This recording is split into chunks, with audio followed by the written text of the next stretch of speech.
Las cosas que ponemos primero en nuestras vidas influyen en el resto de las cosas en nuestra vida. Otra forma de decirlo es las cosas que ponemos primero bendicen las cosas que quedan. Las cosas que pones primero en tu semana, por ejemplo, bendice el resto de tu semana. La Biblia dice que donde sea que pongas primero tu dinero, bendecirá el resto de tu dinero. Las cosas que pongas primero en tu día frecuentemente influye en el resto de tu día. Es por eso que los alentamos frecuentemente aquí en Stonecrest de toda nuestra gente que tenga un pequeño recordatorio antes de que te levantes, te sientes en tu cama y ores brevemente algo así. Dios, estoy despierto. Eso me dice que tú debes tener una tarea para mí este día. Una oración así de breve reorienta mi mente de las actividades de ayer, de una buena o mala noche, pero aquí vamos nuevamente, Dios, y yo solo quiero que tú reconozcas que tú eres mi Dios y yo soy tu sirviente. El orden importa, porque el orden es la fundación de la prioridad. El verso principal que nosotros estamos viendo en la serie llamada Un lugar llamado primero está en Salmo 90, versículos 12. Enséñanos, oh Señor, a contar bien nuestros días rectamente. Eso significa de una manera correcta. Ayúdanos a poner las cosas en el orden correcto para que nosotros podamos obtener un corazón de sabiduría. La primera frase, enséñanos a contar bien nuestros días correctamente, nos recuerda lo que Dios dice, y es que Él es el más importante o la prioridad más alta en la vida de una persona. Consideremos maneras, o quizás debería decir, consideremos el por qué el poner en orden las prioridades en nuestra vida realmente importa. Primero que nada, yo creo que es importante el reconocer que nuestros días están contados. Estamos corriendo contra el tiempo mientras cada día va pasando. Tú tienes asignados ciertos días por Dios y cuando ese tiempo termine, Él dice, tú vas a estar enfrente mío y vas a dar cuenta de lo que tú hiciste con el tiempo que te di. En esta parte fue que pasamos la mayor parte del servicio la semana pasada. Nuestros días, les recuerde, están limitados. Nuestros días están descritos, son como la niebla en un día de invierno. Entonces, oh Dios, enséñanos a contar nuestros días rectamente, porque tenemos un día menos que la semana pasada. La segunda parte dice, para que nosotros podamos obtener un corazón de sabiduría. Notan que no dice para que podamos obtener un corazón de conocimiento. Conocimiento es el saber qué hacer. La sabiduría es una acción basada en lo que sabemos. Si yo te preguntaría cuáles son las prioridades más altas en la vida de un cristiano, la persona quiere complacer a Dios. ¿Cuáles son las 4 prioridades? Yo diría que probablemente nosotros estaríamos fácilmente de acuerdo nosotros diríamos algo así como Dios, familia, uno mismo y el trabajo. Seguramente habrían algunas variaciones ahí, pero yo apuesto que esas 4 cosas saldrían de la boca de casi cada una de las personas cuando les hiciera esa pregunta. Pero en un sentido práctico, sin embargo, nosotros luchamos en mantener los valores que nosotros decimos es cierto.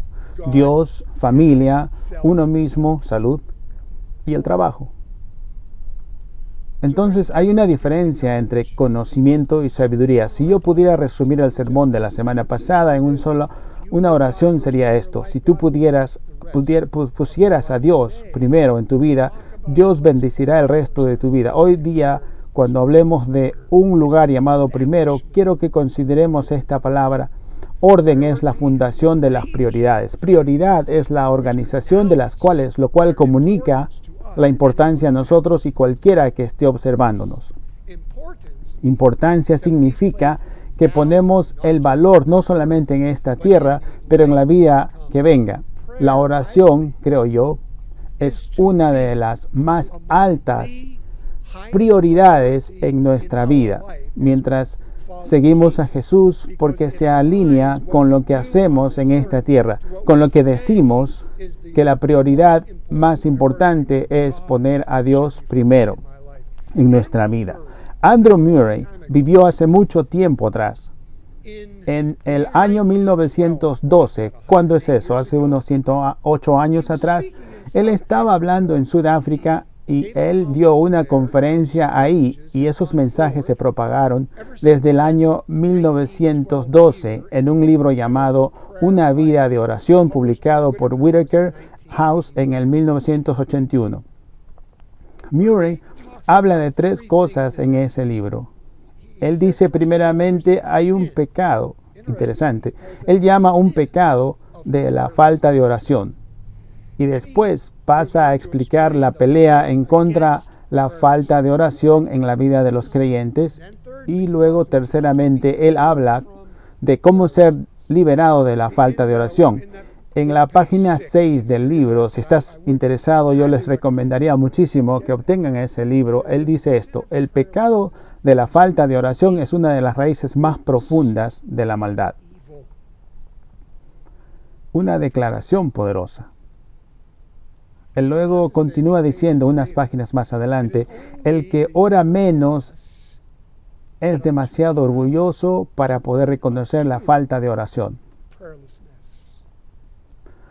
Yo creo que deberíamos estar dispuestos a decir que si Dios es más importante en la vida del creyente, el orar a Dios debería estar entre las más altas prioridades. Entonces, hoy día voy a decir cosas que son muy obvias. La mayoría de las cosas que yo digo, ustedes ya lo saben. Mi reto es, ¿estás aplicando lo que sabes que es cierto y estás viviendo como un hombre sabio o una mujer sabia? Primero que nada, expongamos el pecado de la falta de oración. Jesús, en Mateo 26, les pidió a sus discípulos en la noche que fue traicionado: ¿pueden orar conmigo por 1 hora?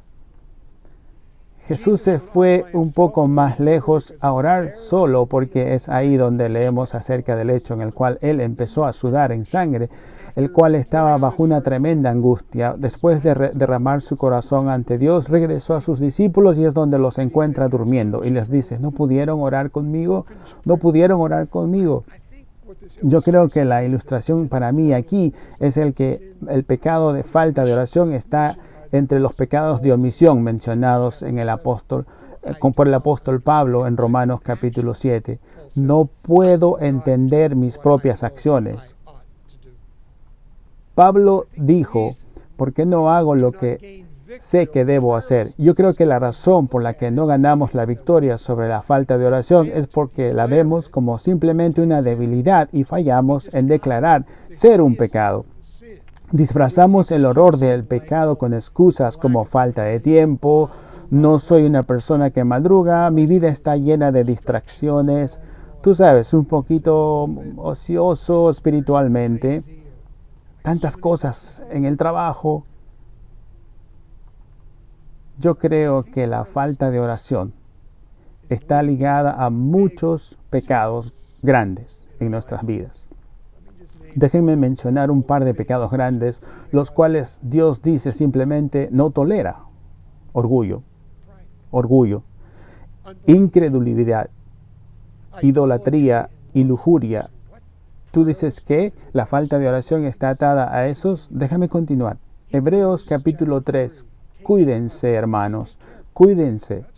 Estén atentos de que ninguno de ustedes tenga un corazón pecaminoso e incrédulo que los haga apartarse del Dios vivo. El orgullo dice: no necesito orar. Yo puedo cubrir esto por mí mismo. Incredulidad dice: no estoy seguro, la oración hará alguna diferencia de todos modos. Idolatría, lujuria y codicia, siendo incluidas como parte de la idolatría, probablemente uno de los más grandes y potenciales pecados que pienso yo fueron infiltrados en la iglesia inconsciente e inexplicablemente y carentes de atención. Idolatría, lujuria y codicia. Yo pongo mi esperanza en lo que yo puedo ver, lo que yo puedo adquirir y lo que yo puedo poseer. Puede presentarse materialmente, puede venir en placer, puede venir en todas las formas de egocentrismo. La falta de oración está ligada, yo creo, a las fuerzas espirituales directas del maligno. Son demonios que influencian, lo cual yo creo con todo mi corazón que harían todo para distraernos de lo que Jesús hizo y lo que nos llama a hacer. La amargura a menudo afecta nuestra falta de oración. La religión a menudo afecta si oramos o no y el motivo detrás de por qué oramos. La amargura dice no es justo.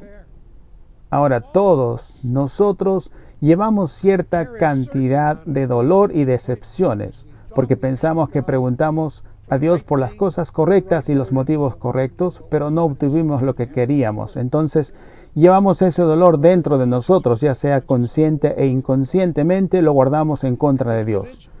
Yo pienso que la religión dice, yo puedo hacer esta rutina y si hago esta rutina, Dios va a estar contento conmigo y por lo tanto Él me debe contestar esta oración. Yo pienso que la hipocresía es algo que está ligada a nuestra falta de oración.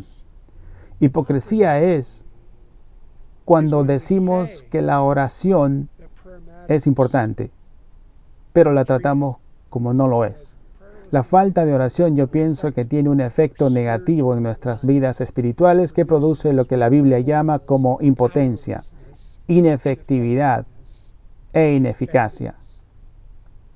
La oración de un justo hombre, Santiago escribe, es poderosa y efectiva.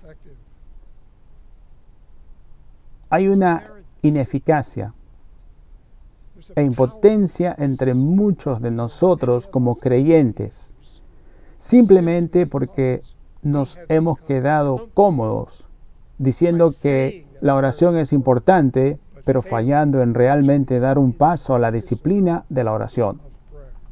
Si ustedes permanecen en mí, dice Jesús, y mi palabra permanece en ustedes, pidan lo que deseen y se les será dado. Esto es para la gloria de mi Padre, que ustedes produzcan frutos, mostrándose a sí mismos ser mis discípulos. La falta de oración, pienso, puede llevar a una decadencia, una serie profunda.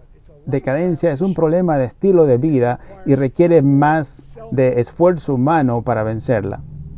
Esencialmente, la falta de oración es el resultado de la carne o nuestra naturaleza pecaminosa que lucha en contra del trabajo del Espíritu Santo. Para poder vencer la falta de oración, yo pienso necesitamos necesitamos morir. Déjenme decirlo de nuevo. Para poder vencer la falta de oración no es suficiente tratar. Necesitamos morir, porque los deseos de la carne están en contra del Espíritu. La palabra de Dios dice, y los deseos del Espíritu están en contra de la carne, porque están opuestos entre sí, para mantenerte lejos de hacer lo que quieres hacer. Porque si tú vives de acuerdo a la carne, morirás. Pero si vives por el Espíritu, tú vas a poner las fechorías de tu cuerpo y por lo tanto vivirás. La religión nos conlleva a tratar, cediendo nuestras vidas al Espíritu de Dios. Nos llama a morir. Estoy crucificado con Cristo, sin embargo estoy vivo.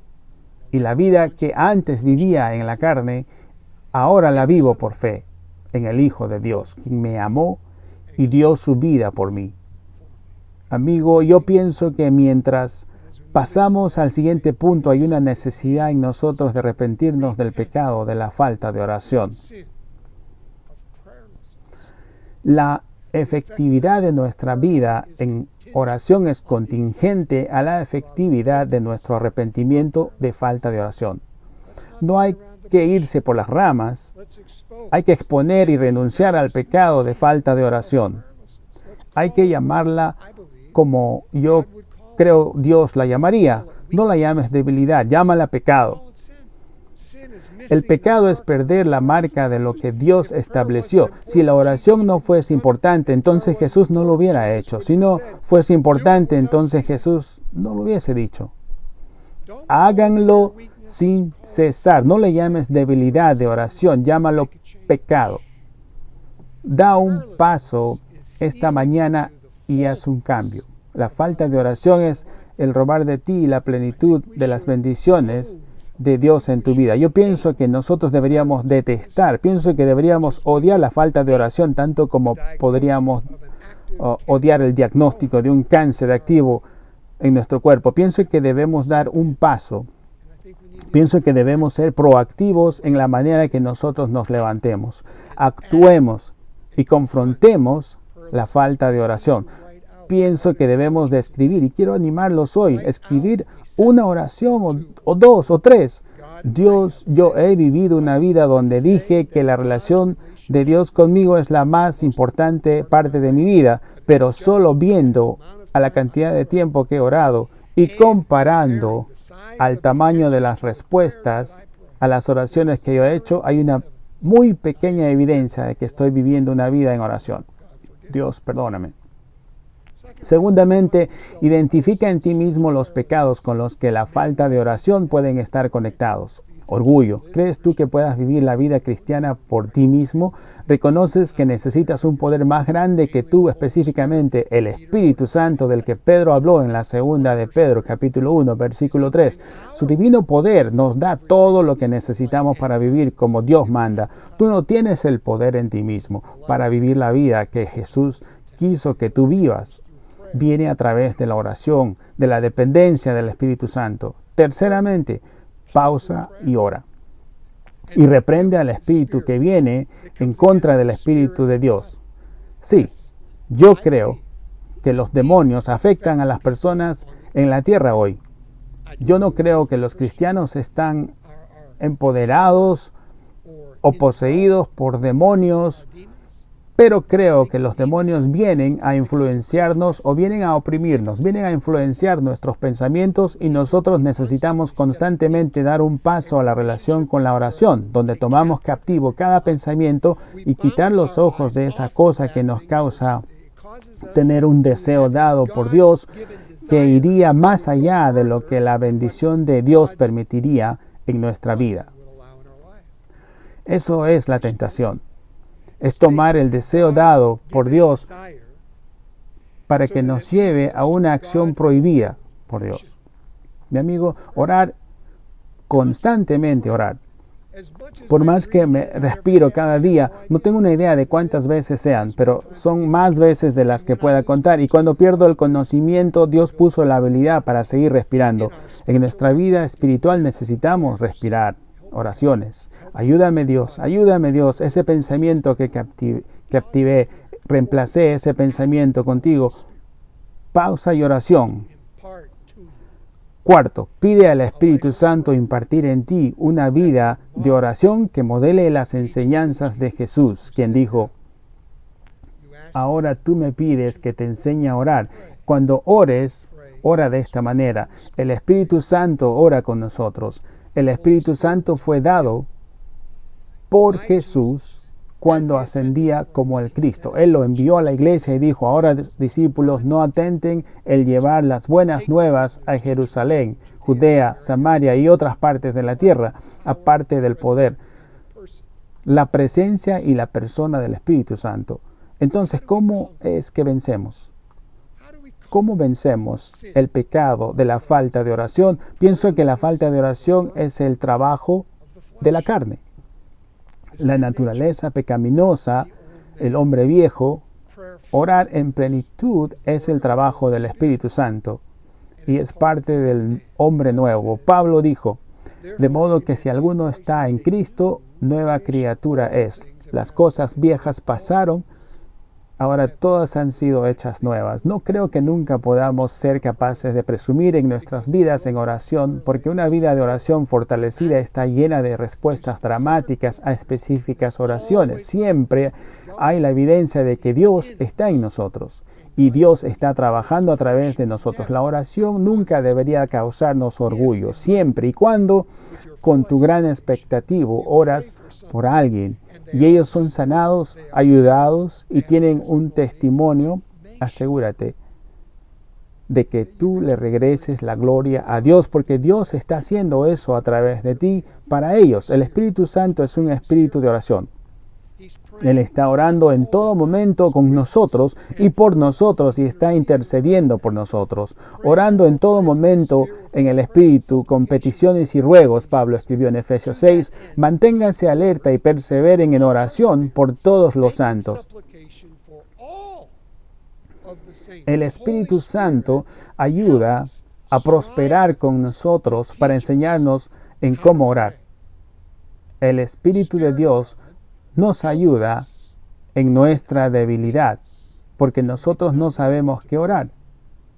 Porque cuando debemos orar, el Espíritu nos enseña e intercede por nosotros con gemidos tan profundos que no podemos explicar con palabras. Cuando los discípulos le pidieron a Jesucristo que les enseñe a orar, Él los dirigió al Espíritu Santo. Señor, dijeron, enséñanos a orar. Señor, enséñanos a orar. ¿Cuánto más su Padre Celestial les dará al Espíritu Santo a aquellos que lo piden? Porque el Espíritu Santo es un espíritu de oración. Él hace posible que nosotros podamos orar junto con Él continuamente cuando ejercemos nuestra voluntad para actuar en lo que sabemos que es verdadero. Cuando Cristo les dijo a sus discípulos, Él estaba esperando que ellos oren por una hora. Él obviamente hizo posible que lo hagan, pero nunca tomó su voluntad propia e infundió su poder. Él les dejó a ellos mismos decidir si lo hacían o no. En Joel capítulo 2, tomamos ahora a un profeta del Antiguo Testamento. El hecho que es un profeta menor no quita que sea menos importante que los profetas mayores como Isaías. Esto significa que Joel es un libro pequeño y los más largos como el de Isaías. Pero Joel dijo esto, ahora bien, afirma el Señor, vuélvanse a mí de todo corazón con ayuno, llantos y lamentos. Voy a hacerles una pregunta muy seria. No necesitas enviarme un correo electrónico, no necesitas decirle a nadie más, pero quiero preguntarte esto. ¿Cuándo fue la última vez que decidiste privarte de dormir, de comer, de tomar un café o de la tecnología o algo que te interrumpiría tu patrón normal? Algo que ayunaste. ¿Cuándo fue la última vez que tú decidiste hacer eso para poder tener una relación más cercana con Dios?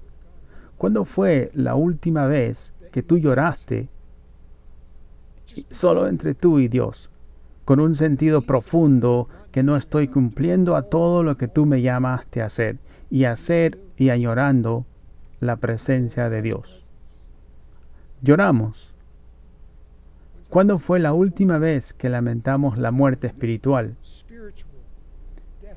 Pérdida de la gente que compartía nuestra familia, compartía el mismo ADN, amigo. Ahora bien, afirma el Señor, vuélvanse a mí de todo corazón. Él está rogándole a su gente, con ayunos y llantos y lamentos, rásguense el corazón y no las vestiduras. Vuélvanse al Señor su Dios, porque Él es bondadoso y compasivo, lento para la ira y lleno de amor. Cambia de parecer y no castiga. Mi amigo, el motivo hace la diferencia en el orden que pones las cosas en la vida. Podemos hacer las cosas correctas en el momento incorrecto y todo puede estar incorrecto ante nuestro Dios, quien conoce nuestro motivo. Podemos hacer las cosas correctas en el momento correcto, en la manera correcta, con el motivo incorrecto y puede hacerlo todo incorrecto ante Dios. Los fariseos, el mejor ejemplo que puedo pensar. Necesitamos hacer lo correcto en el momento correcto, de la manera correcta, con el motivo correcto. Y podemos estar correctos ante Dios y la oración es la cosa correcta. Cualquier momento en el día o de noche puede ser el momento correcto. Orando con fe, creyendo, es siempre la manera correcta de orar. Orando que toda la gloria va a Dios. Él es el único motivo correcto para orar. Yo nunca he estado en Tierra Santa, espero algún día ir ahí, pero aquellos que han ido dijeron que una de las cosas que les impactó a ellos fue el pararse ahí en el patio del templo viejo. La pared todavía permanece del templo, llamada la pared de los lamentos. Y hay personas que obviamente son de la fe judía y se paran a orar mostrando lo que parece ser señales de arrepentimiento. Se paran ahí todo el día haciendo todo el día. Es porque a sus pies hay una taza de metal donde los turistas pasan y depositan dólares. Hay muchos motivos del por qué oramos. Y Dios dice orar sin cesar. Y el Dios que conoce nuestros motivos sabe que si estamos orando primordialmente con esto, Dios, yo he estado en la iglesia, yo he dado dinero y ahora es tiempo, tú me debes, Dios, y llena mi lista de Santa Claus, llena mis paquetes debajo del árbol de Navidad. Dios, necesito esto, Dios, necesito esto, Dios, necesito esto. Falta de oración. Como lo vimos la semana pasada, nosotros somos seres tricótomos. Tenemos un cuerpo, alma y espíritu. El cuerpo es lo físico, el alma es ante todo lo emocional, como pensamos, sentimos y actuamos. Y luego esta es la parte espiritual. Nuestro ser espiritual es el yo verdadero. Es nuestro ser espiritual el que da testimonio con el Espíritu de Dios. Amigo, el hecho es que nosotros respondemos más natural y fácilmente a la cristianidad que puede ser vivida con manifestaciones físicas en lugar de espirituales. Pero yo te llamo hoy para que consideres y actúes en lo que crees que es verdadero.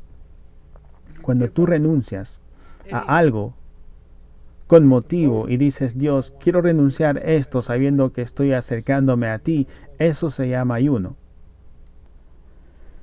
Quiero animarte, si renuncias a la comida o al sueño y con el reemplazo de estas cosas das un paso a la santidad, quizás con una comida al día, quizás por un día a la semana o una semana al mes o quizás una vez al año. Dios tiene la oportunidad de responder tus deseos. Nosotros ponemos las cosas en el orden correcto, porque el orden correcto hace la diferencia. La prioridad número 1 para nosotros, como la gente de Dios, es buscar primero su reino. Y eso está bien ante Él. Y Él ha prometido que cuando hagamos eso, Él nos hará conocer todas las cosas y nos dará todo lo que necesitamos. Esto es lo que significa. Yo creo seguir a Jesús orando, construye nuestro hombre espiritual y ayunando, priva de hambre a nuestro hombre físico. Esa es una combinación ganadora que nos recuerda que nuestro meta número 1 en la vida es seguir a Jesús, y a la gente con un carácter de integridad cristiana vive como gente sabia aplicando lo que ellos saben que es verdadero. Dios lo ha hecho bien simple y claro. Si nosotros ponemos a Dios primero en nuestras vidas, Él nos honra. Cuando honramos a Dios, Él dice nos honra. Honramos a Dios caminando en humildad, y la humildad siempre va a poner a Dios primero y nosotros en segundo lugar. Esto significa que ponemos a Dios primero porque la orden hace una declaración de importancia. ¿Quieres saber qué es importante para ti? ¿Quieres saber qué es realmente importante para ti? Pregunta a tus hijos. Ellos saben qué es importante para ti, porque ellos saben dónde pones tus prioridades del tiempo, dinero y habilidades. Cuando tú dices que Dios es primero, tu familia es segundo, uno mismo es tercero y el trabajo es cuarto, tus hijos saben, sí, que ese es el orden de tu vida. Si no es cierto, si tú dices una cosa y vives otra, mira, no es un pecado imperdonable, es solo un recordatorio de mis labios a tus oídos. Pero el problema real está entre tú y Dios. Yo solamente te estoy invitando a que hagas una decisión y tomes el siguiente paso esta mañana. La Biblia llama a la persona que sabe cómo complacer a Dios y escoge no hacerlo y hacerlo más un necio. Poniendo a Dios primero significa que escogiste hacer las cosas diferente de lo que estabas acostumbrado a hacer. Si tú quieres saber las consecuencias de vivir como un necio, te animo a que dediques un tiempo a estar leyendo el libro de Proverbios, porque es ahí, más que en otro libro en la Biblia, donde Dios específicamente dice el hombre sabio y luego el necio. Tú no quieres ser un necio cuando estés ante Dios. Hay un cambio que necesita pasar en nuestras vidas. Mi pregunta para cerrar sería esta. ¿Es hoy un buen día para un cambio por el amor de Dios? ¿Sabes lo que deberías hacer? Y estoy preguntando hoy, ¿estás listo para hacerlo?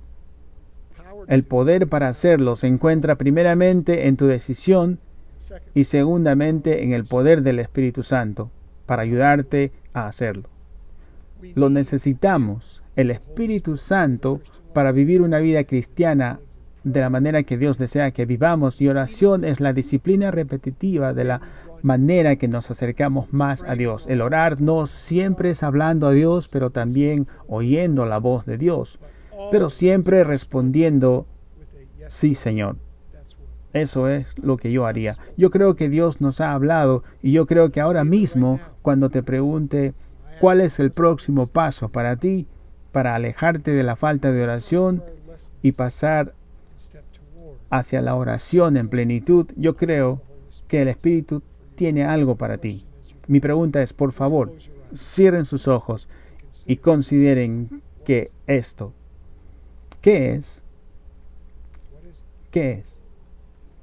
Ahora, lo que ya ha entrado en tu mente, ya sea que es una relación que tú conoces, que no te está jalando a una santificación, pero alejándote de Dios, tú sabes que no tiene nada que ver con esto, pero tiene todo que ver con eso. Mi amigo, puedes contar tus días de una manera correcta. ¿Pondrías las cosas correctas en el orden correcto?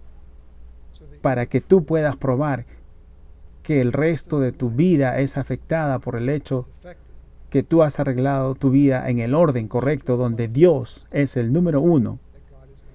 Querido Dios, ahora mismo, dale el coraje a la persona a decir, no voy más. Voy a actuar en el que digo que yo creo.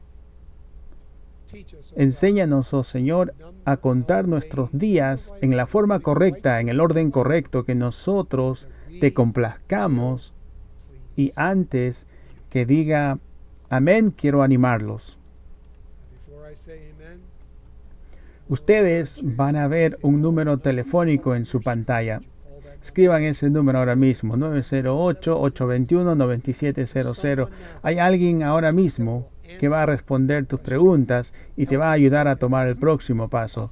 Ofrecerte a orar contigo, enviarte una Biblia si es necesario, literatura que ellos van a recomendar para ayudarte a tomar el siguiente paso. Mi amigo, hoy es el mejor día para hacer un cambio en tu vida. Ordenar las cosas en la manera que complazca a Dios. Que el Señor los bendiga grandemente en el nombre de Jesús. Amén.